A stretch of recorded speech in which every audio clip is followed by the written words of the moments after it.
the weekends in club matches. Wouldn't have nothing at the weekends in club matches. Wouldn't have nothing of a serious nature. Some of them didn't train. We got 4 lads that didn't train on Tuesday night. Would expect to have most of them back tonight. Maybe some of them might take a Sunday, but don't look to be any long-term risks. Should be a full.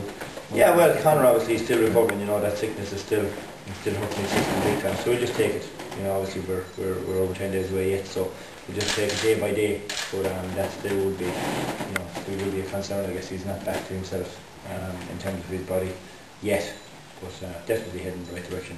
But you know, as a panel goes, we're in a good position in terms of the availability. So hopefully we get through. You know, we'll train tonight, we'll train Sunday, and we'll next week. So if we can keep a clean bill of health, we'll be happy. Has he had setbacks with that month? No, it's just that obviously, you know, there's something that's been through his system there after the Cork match, you know, and it just, because his system was so weak, I'd say after the months, it had an impact, just in terms of it started to hurt him more than it hurt the rest of the lads.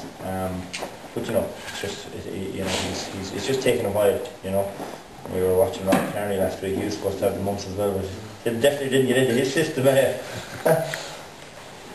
And Owen Kelly is fully fit now. Yeah, well, I mean, you know, he has an injury. He's continuing. He's still on the road to recovery.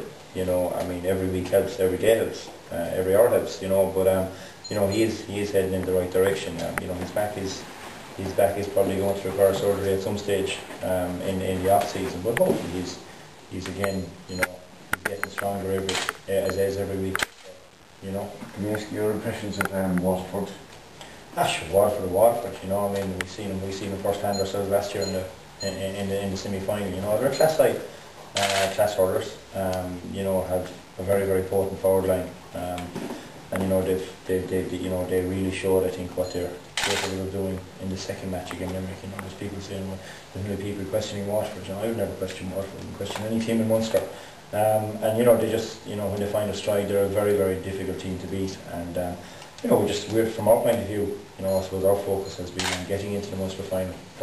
We had a really, really tough run facing Cork and Clare. You know, both teams coming, you know, in essence nothing to lose, and then we're having a really cut, and we're just delighted to be back in the Munster final Sunday week. You know. And how much of a motivation Liam will last year be? Look, you know, I mean, to be honest with you know, season by season there'll be games where you win, there'll be games when you lose. You know, the bottom line is, you know, we make progress and we find ourselves back in the Munster final. And, you know, from the players' point of view, this is the second most coveted prize in hurling that they can target for. You know, I mean, you have your All-Ireland Championship, you have your Munster Championship, and you have the National League. So it's the second prize. Everyone must have a Munster medal. The lads who got them last year wouldn't dream of giving them back. So you know, we know exactly what's ahead of us, and you know, I keep on saying in Munster, it's typically puck of a ball stuff. You know, in every match that we've played this year, we've had our moments where we were very, very good, and with the moments where the opposition got on top. It's probably going to be similar again. I'd be very, very surprised if it's not puck of a ball stuff, because that's generally what Munster Championship is. Any game I've been involved in, you don't get a chance to relax. You know, it's always going to be puck of a ball stuff. I don't see Sunday week being any different. But you know, I'd be happy the way our preparations have gone. We got to 3 weeks, obviously similar to what we've had our 3 week build up. Our build up are going well, preparations are going well, and the lads are just mad to get a crack again at the Munster final. You know. Have you managed to isolate bad patches, you know, and signal what's been happening to in those bad patches? Well, look, I mean, you know, any team. You know, if you're going to play teams like the calibre of Cork and Clare, those teams are going to have periods of dominance. I mean, that is the reality of sport. There's no sport. You take any team, there's no team going to go out and dominate the opposition for 70 minutes. I mean, take the Lions. You know, perfect example last week. You know, in the first half it was all the Lions, in the second half it was all South Africa. The week before it was all South Africa in the first half. But you know, because when you've got teams that have got the calibre of player that Tip and Waterford possess, or Clare or Cork or Limerick, and you've got players like that, they're all going to have periods of dominance.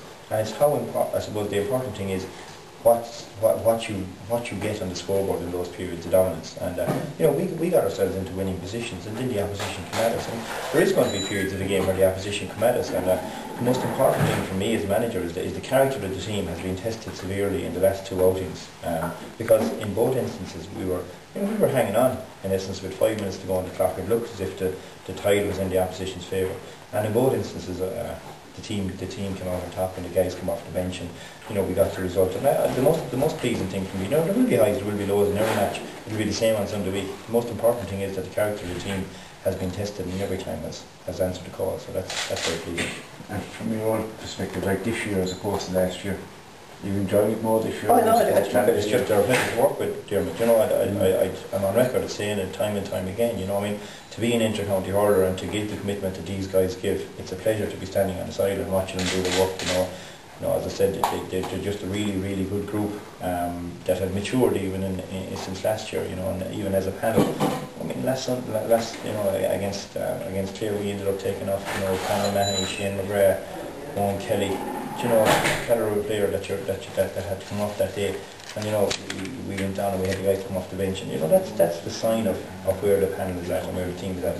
As I said, they're just a pleasure to work with, and their commitment is unquestioned. And you know it's no different than any other inter-county setup. But when the guys are putting in that type of effort, you always have a chance. And as I said, we're just really looking forward to next Sunday and next Sunday week and getting out on the pitch and letting them at it. Since the semi-final, Liam, you played the challenge against Galway. How did that go? Yeah, it was a good workout. You know, we felt obviously we got to, you know, it's very important to keep the competitive edge within the panel, because you know if you don't have a scenario where you've got two guys pushing for every position, you know, I don't think you're going to sustain the push, because typically it's the five that come in that really make the difference. Yeah, you know, there's great competition there. We did a lovely workout against Galway. They came down with a really good match, and you know, I think the lads on the bench all benefited from getting over. You know. Did anyone keep a score? Sorry? Did anyone keep a score? No. Last week there was a point either way. I think someone said it was a draw. You know, and I think it was a very high score, and typically, you know, I think it could have been two. You know, I think the referee had down 223, 222, that type of thing. In our favour, but definitely a very worthwhile workout. You know, Galway have loads of pace, and you know they're a really good side, and you know there's some really intriguing clashes I think coming our way in the next 2 weeks in the hurling championship, and it's been a great championship so far in my view. You know, which is all the more reason to win on Sunday week, because you don't want to get caught up in that. No, and that's the thing, you know, there's a massive prize for the winner, you know. I mean, the winner, I suppose the most important prize at stake there really is the Munster title. You know, as Tipperary people, we would love to put back-to-back titles. You know, we were very delighted to get the Munster championship last year. We'd love to put it back-to-back, and as I said, just they added an incentive for both teams that you qualify for an Ireland semi-final.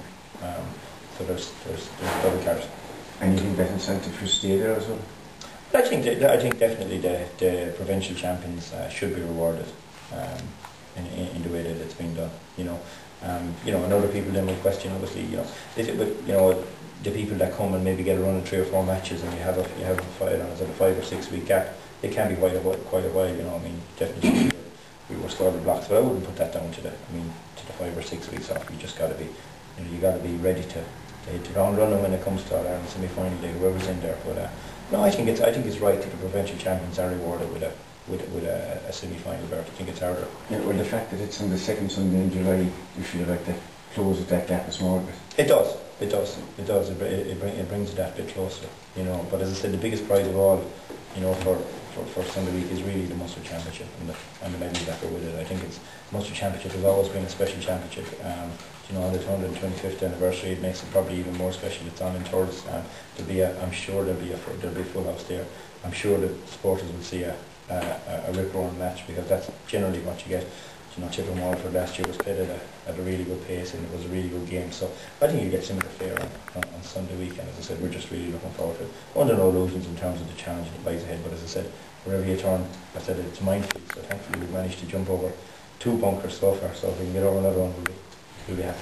Does the 1-2-5 thing, and the game being third, does that put extra pressure on Tipperary to win? No, not at all. Not at all. I mean, I think every team loves playing Thurles. I mean, if you take it, the league final was played in Thurles. I think it was, you know, the fact that it's in Thurles is no different than Dublin playing in Croke Park, really. You know what I mean?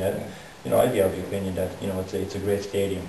It's one that does justice to Munster finals, you know. But I mean, the stadium doesn't matter. I mean, Tip were there in 2006 and didn't win. They were there in 2000 and didn't win. So the stadium won't win you anything, you know. But as I said, I'm just happy with the way the preparations are going. And